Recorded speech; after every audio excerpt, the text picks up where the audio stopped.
بسم الله الرحمن الرحيم.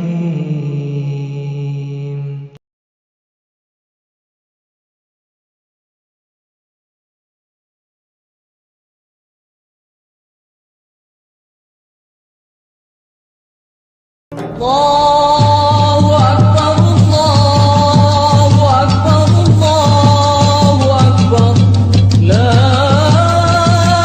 إله إلا الله والله أكبر الله أكبر ولله الحمد.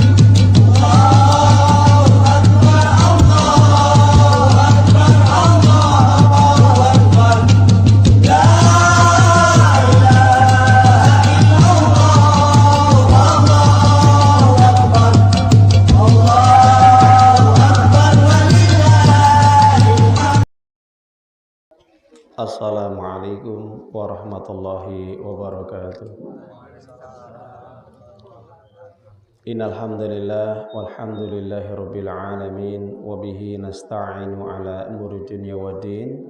Asyhadu an la ilaha illallah wahdahu la syarika lah wa asyhadu anna Muhammadan abduhu wa rasuluh.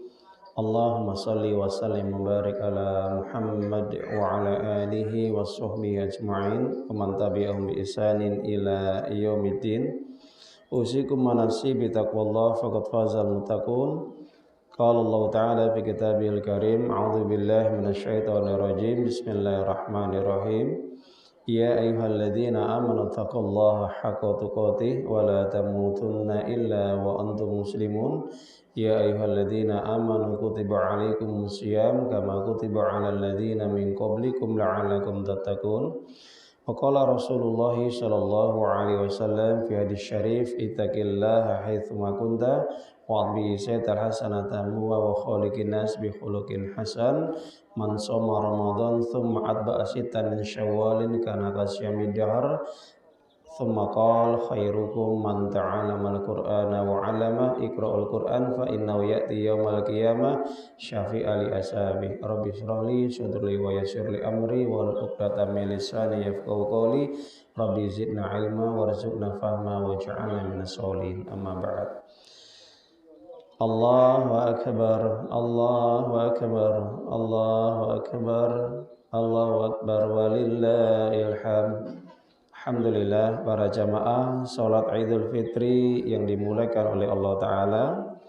Pada kesempatan yang berbahagia ini kita bersyukur kepada Allah Subhanahu Wa Ta'ala, yang dimana pada kesempatan yang mulia dan bahagia ini kita diberi kesempatan oleh Allah untuk bisa menghadiri, yaitu panggilan untuk melaksanakan sholat Idul Fitri di tempat yang mulia ini dalam kondisi sehat walafiat.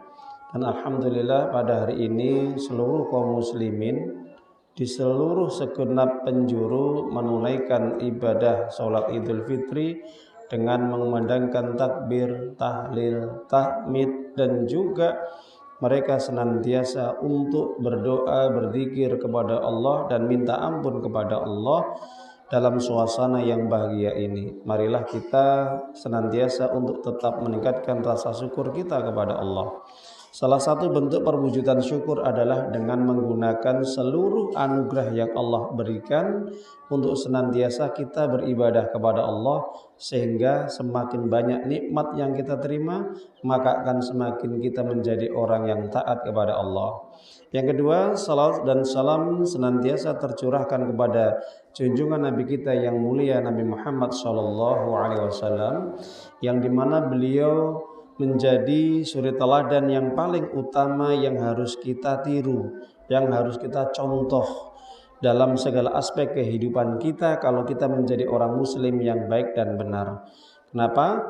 Karena menjadi manusia yang baik dan benar itu tidak hanya sekedar kita ikhlas dalam kita beribadah, tapi juga ittiba, mengikuti sunnah-sunnah beliau. Karena apa yang diajarkan oleh beliau itu merupakan juga wahyu dari Allah Subhanahu wa Ta'ala. Allahu akbar, Allahu akbar, walillahil hamd. Para hadirin sidang salat Idul Fitri yang dimuliakan oleh Allah, maka di sini khatib berwasiat pada pribadi untuk senantiasa kita bertakwa kepada Allah dan juga kepada para jamaah pada umumnya untuk meningkatkan takwa juga kepada Allah, yang dimana selama 1 bulan penuh kita menjalankan ibadah puasa pada siang harinya, menjalankan sholat taraweh pada malam harinya, dilanjutkan dengan tadarus, kemudian iktikaf, dan juga dibarengi dengan amalan-amalan yang utama yang lainnya seperti kita bersedekah, thalabul ilmi, silaturrahim, dan juga kita melakukan aktivitas-aktivitas yang itu bisa memberikan manfaat untuk diri kita dan juga untuk keluarga dan orang lain. Oleh sebab itu para jamaah hadirin yang dimuliakan oleh Allah, maka selepas Ramadan ini marilah kita tetap menjaga iman kita, menjaga takwa kita.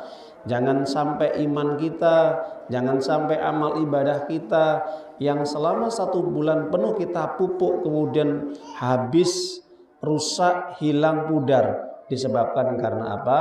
Karena kita tidak mau menjadi orang yang lulus dari madrasah, yaitu di bulan Ramadan.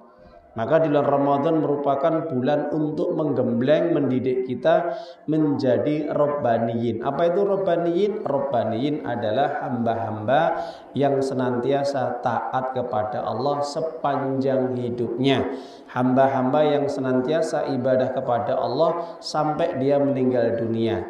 Bukan menjadi hamba yang ibadah tapi tidak bisa konsisten, tidak bisa kontinu, tidak bisa ajak, bahkan kadang-kadang hanya berhenti di bulan Ramadan. Nah, ini bukan merupakan hamba yang Rabbaniyin, bukan manusia yang dibanggakan oleh Allah, bukan manusia yang meneladani sunnah Nabi. Oleh sebab itu pernah suatu hari seorang ulama yang bernama Bishr bin Haris al-Hafi ditanya, "Wahai ulama, ada orang itu yang dia rajin ibadah, semangat ibadah, tapi hanya bulan-bulan tertentu, baik itu hanya di bulan Ramadan atau di bulan Dzulhijjah, atau mungkin di bulan mereka mengkhususkan karena dianggap itu istimewa. Tapi di bulan-bulan yang lain mereka berhenti ibadah. Alasannya apa? Hanya mencari keutamaan saja." Apa jawaban Bishr Al-Haris bin Hafi ini? Mengatakan, "Bi'sal qaumun la ya'rifullah haqqan illa fi Ramadan. As-salih alladhi ya'budullah ta'ala wa istahidu fis sanah kullaha." Maka Bishr mengatakan bahwa orang yang ibadah seperti itu dianggap ibadah musiman. Kalau sudah seperti itu, maka dia orang yang paling celaka hidupnya. Kenapa? Orang yang celaka hidupnya, orang yang rugi, orang yang bangkrut, orang yang dia tidak diterima amal ibadahnya oleh Allah kalau dia hanya mengenal Allah itu hanya di momen-momen tertentu, di hari-hari tertentu, atau di bulan-bulan tertentu. Ada yang mungkin di antara orang yang ngaku Islam hanya sholatnya Jumatan saja, ada yang mungkin bulanan saja, ada yang tahunan saja. Nah ini bukan orang soleh Bapak Ibu, para jamaah sholat Idul Fitri yang dimuliakan oleh Allah.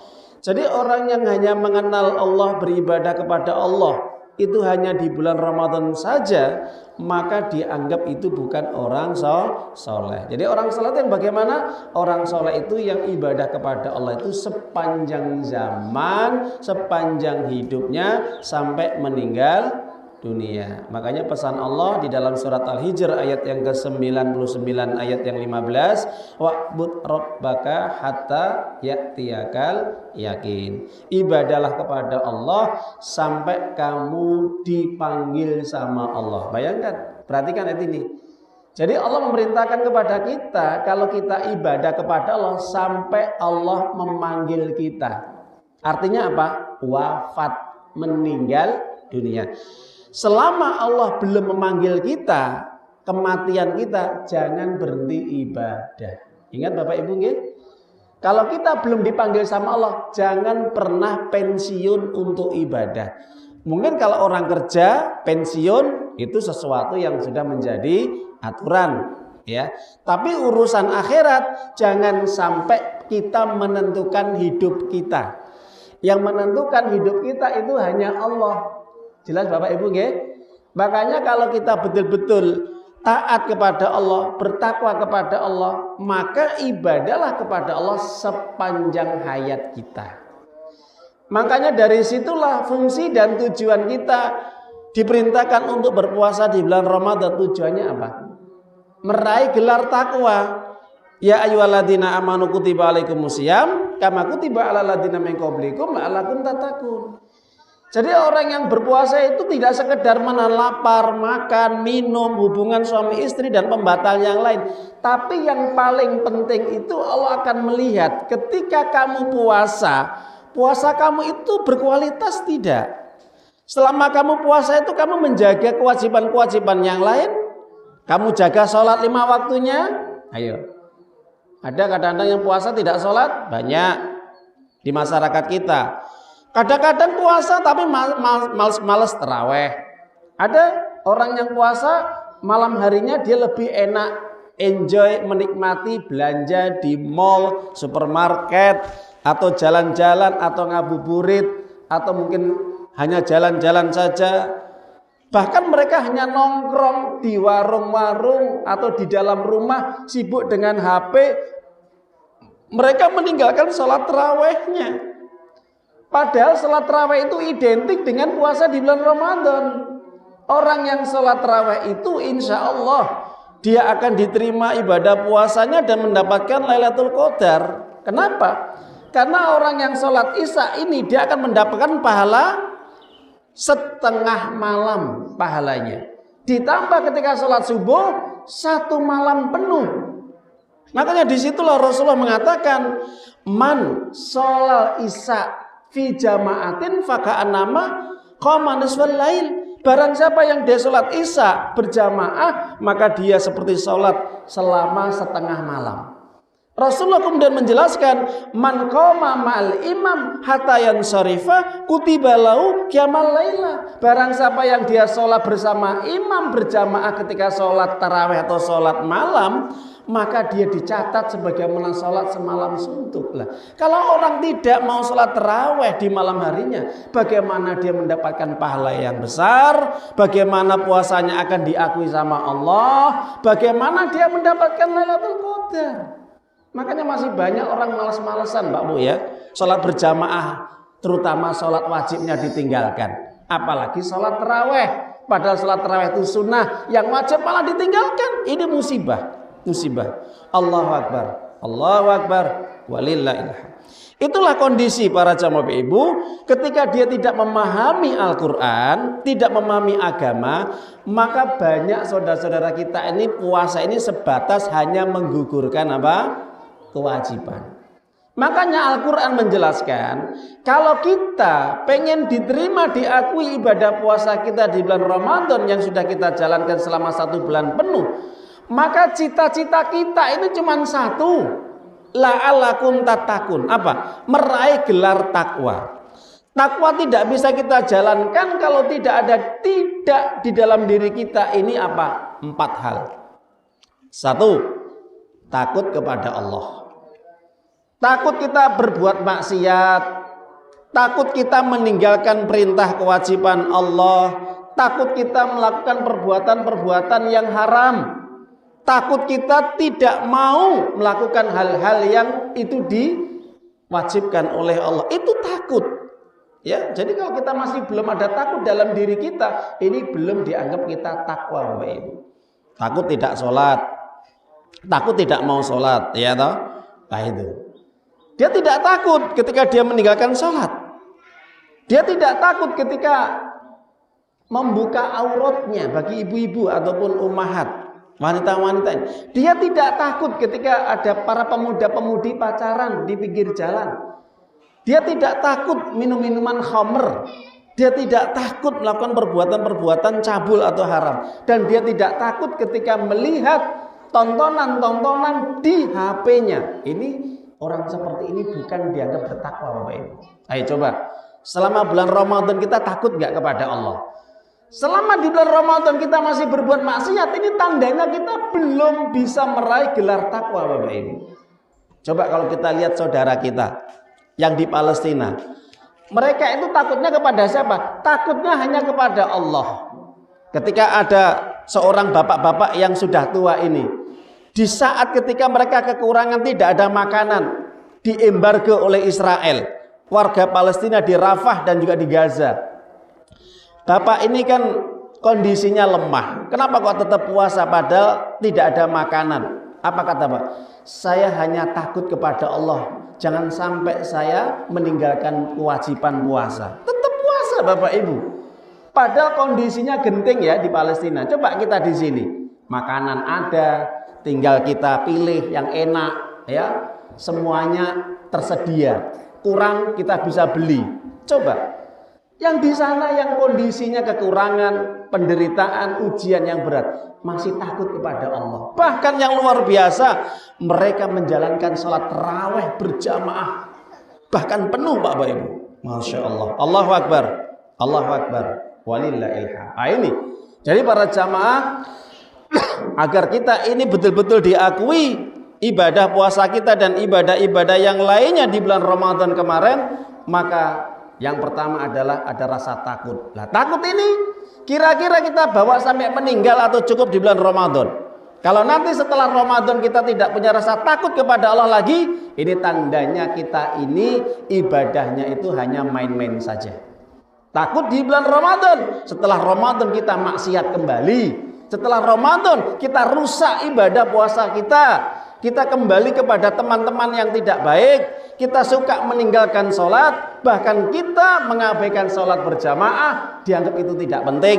Sibuk dengan urusan dunia. Nah, jadi Bapak Ibu, mari di bulan Syawal yang hari ini kita bersihkan diri kita dengan zakat fitrah, dengan zakat harta. Maka jangan sampai kita kotori. Jangan sampai kita penuhi dosa-dosa kita lagi. Mulai saat ini, mari kita buka lembaran baru. Tanamkan, ajarkan kepada keluarga kita rasa takut kepada Allah.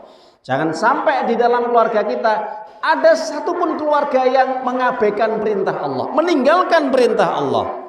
Bagi suami, kewajiban adalah menuntun istrinya, membimbing istrinya, mengajak istrinya dan anak-anaknya untuk masuk surga.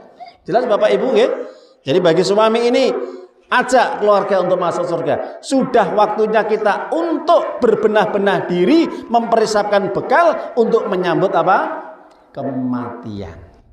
Makanya para jamaah Ibu, ketika Nabi ditanya, orang mukmin yang paling cerdas itu yang bagaimana? Apa kata Nabi? Bukan profesor, bukan doktor, bukan insinyur, dan bukan yang punya titel di dunia. Tapi orang yang cerdas itu cukup, kata Nabi, al-istidad, mempersiapkan dirinya lima ba'dal maut untuk menyambut kematian. Dia bersegera untuk beramal soleh. Itu orang yang cerdas. Oleh sebab itu para jamaah Ibu, di atas mimbar ini saya mengajak pada pribadi para jamaah, marilah di bulan Syawal ini kita selalu merenung atas dosa-dosa kita yang sudah kita lakukan di bulan Ramadan. Maka sudah kita bersihkan dengan apa? Dengan zakat fitrah. Itulah fungsinya. Selama Ramadan kita diperintahkan untuk puasa, taraweh, tadarus, baca Quran, sedekah, mendatangi majelis ilmu, dan masih banyak amalan. Tapi kenapa Nabi tetap memerintahkan untuk kita membayar zakat fitrah? Bisa jadi selama Ramadan itu masih ada noda-noda dosa yang melekat dalam diri kita.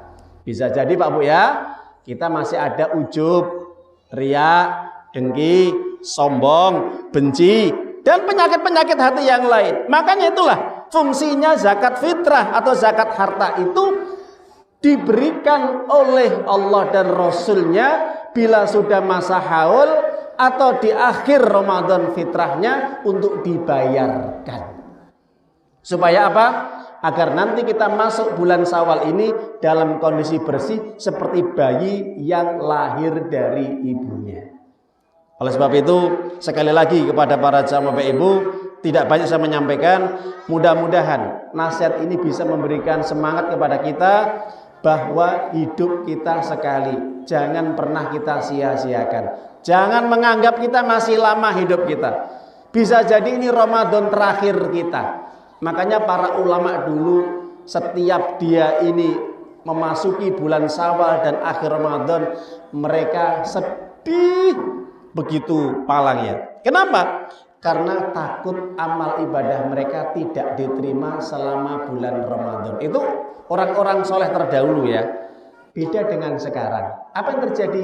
Kalau sudah memasuki akhir Ramadan, masuk bulan Syawal, senang sekali. Ya, gembira sekali. Kenapa? Baju baru, pakaian baru, makanan baru, sandal sepatu baru, semuanya serba baru. Nggih napa mboten? Begitulah kondisi akhir zaman. Dan tidak pernah berpikir apakah amal yang dikerjakan selama Ramadan diterima atau tidak. Itu tidak terbesit dalam pikirannya. Itulah perbedaannya generasi dulu dengan sekarang. Makanya para jamaah Bapak Ibu, sekali lagi saya mengingatkan kepada Bapak Ibu, jangan terlena dengan kehidupan dunia. Itu saja. Makanya pesan dari Allah tadi yang dibacakan oleh Imam apa? Qad aflaha man tazakka wa dzakara isma rabbi fasalla bal tu'sirunal hayatad dunya wal akhiratu khairu wa abqa. Pesan terakhir saya dari Allah adalah sungguh beruntung orang-orang yang membersihkan jiwanya, hatinya dengan mengingat Allah dimanapun berada. Bapak Ibu yang mungkin yang di kota pulang ke desa, yang dari desa nanti kembali kota, jangan lupa ingat kepada Allah dalam perjalanan. Ingat perintah Allah dalam kondisi apapun. Capek, tidak capek, longgar, tidak longgar, tetap ingat kepada Allah. Tunaikan kewajiban Allah. Jalankan perintah Allah. Berhenti, kerjakan sholat kalau sudah waktunya masuk sholat. Itu jiwanya yang bersih. Jangan disibukkan dengan urusan-urusan dunia. Bapak Ibu habis ini mungkin sungkeman, jalan-jalan, sowan ke tetangga-tetangga dan saudara silaturahim. Jangan lupa kalau sudah masuk waktunya sholat, sholat. Jangan disibukkan dengan hal-hal yang itu bisa menjadikan kita jauh kepada Allah. Repot dengan sungkeman, repot dengan silaturahim, repot dengan acara-acara keluarga, berkumpul keluarga, tapi mereka meninggalkan sholat. Ada yang seperti itu? Banyak sekali. Ini jiwa yang kotor Bapak Ibu ya. Dan yang kedua, Allah mengatakan jiwa yang bersih mereka menjaga sholatnya. Jelas? Ya. Yang kedua, kata Allah SWT, jangan sampai dilalaikan dengan dunia. Ya. Kalau kita ingin menjaga diri kita agar bersih jiwa dan hati kita, jangan berfoya-foya. Kita boleh bersenang-senang, kita boleh cari hiburan, jangan berlebihan.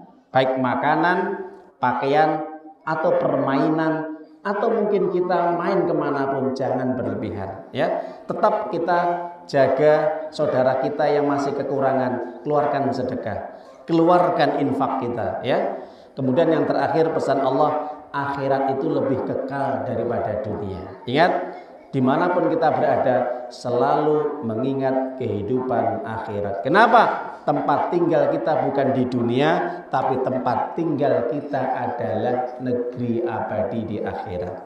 Jelas Bapak Ibu nggih? Semoga bermanfaat apa yang kita sampaikan. Mudah-mudahan ini bisa menambah iman kita dan menambah amal ibadah kita, sekaligus ini bisa mengingatkan agar kita terus bertobat kepada Allah, tidak hanya di bulan Ramadan tapi sampai kita meninggal dunia. Itu saja kurang lebihnya. Marilah dari khutbah Idul Fitri ini kita akhiri dengan memohon kepada Allah dengan hati yang tulus, ikhlas, agar senantiasa Allah mengabulkan permohonan kita semuanya. Amin. A'udzu billahi minasyaitonir rajim. Bismillahirrahmanirrahim. Allahumma shalli wa sallim wa barik ala Muhammad wa ala alihi wa ashabihi bi rahmatika ya arhamar rahimin. Allahumma ighfir lil muslimin wal muslimat wal mu'minin wal mu'minat al-ahya'i minhum wal amwat innaka sami'un qaribun mujibud da'wati ya qadiyal hajat. Rabbi ja'alni muqimas shalah wa min dzurriyyati rabbana wa taqabbal du'a. Rabbana dzalamna anfusana wa illam taghfir lana wa tarhamna lanakunanna minal khasirin. Rabbana hab lana min azwajina wa dhurriyyatina qurrata a'yun waj'alna lil muttaqina imama. Allahumma barik lana fi amwalina wa auladina wa azwajina wa dhurriyyatina wa syuyukhina wa ikhwanina wa jama'atina. Allahumma taqabbal siyamana wa salatana wa qiraatana wa sujudana wa ruku'ana. Allahumma taqabbal minna innaka antas samiul alim wa tub alaina innaka antat tawwabur rahim. Allahumma arham ummatal muslimin wal mujahidin fi Palestin fi biladi Syam fi zaman wa kulli makan. Allahumma ansur Allahumma sallim ummatal muslimin wal mujahidin fi Palestin fi biladi Syam fi kulli zaman wa kulli makan. Allahumma ansurhum ala aduwika wa aduwihim wahdihim subul salam wa khizhum minadh dhulumati ilan nur. Allahumma a'izzal Islam wal muslimin. Allahumma a'idil masjidil aqsa ila rihabil muslimin warzuqna salatan fi qoblal mamat. Allahumma ansur man nasruddin. Allahumma ansur man nasruddin. Allahumma damil yahuda Israel wa amrik wa ashabihi. Allahumma damirhum wal'anhum. Rabbana taqabbal minna du'a. Rabbana faghfir lana dhunubana wa kaffir anna sayyi'atina wa tawaffana ma'al abrar. Rabbana la tu'akhidna in nasina akhtana. Rabbana wa la tahmil alaina isran kama hamaltahu 'alal ladzina min qablina. Rabbana wa la tuhammilna ma la taqata lana bih wa'fu anna waghfir lana warhamna anta maulana fansurna 'alal qaumil kafirin. Rabbana atina fid dunya hasanah wa fil akhirati hasanah wa qina adzabannar wa qina adzabannar. Alhamdulillahirabbil alamin. Assalamualaikum warahmatullahi wabarakatuh.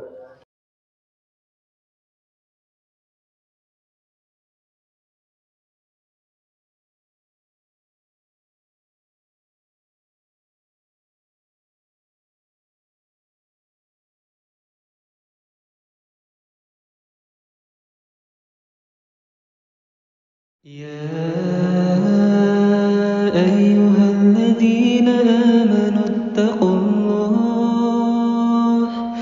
اتقوا الله حق تقاته ولا تموتن إلا وأنتم مسلمون.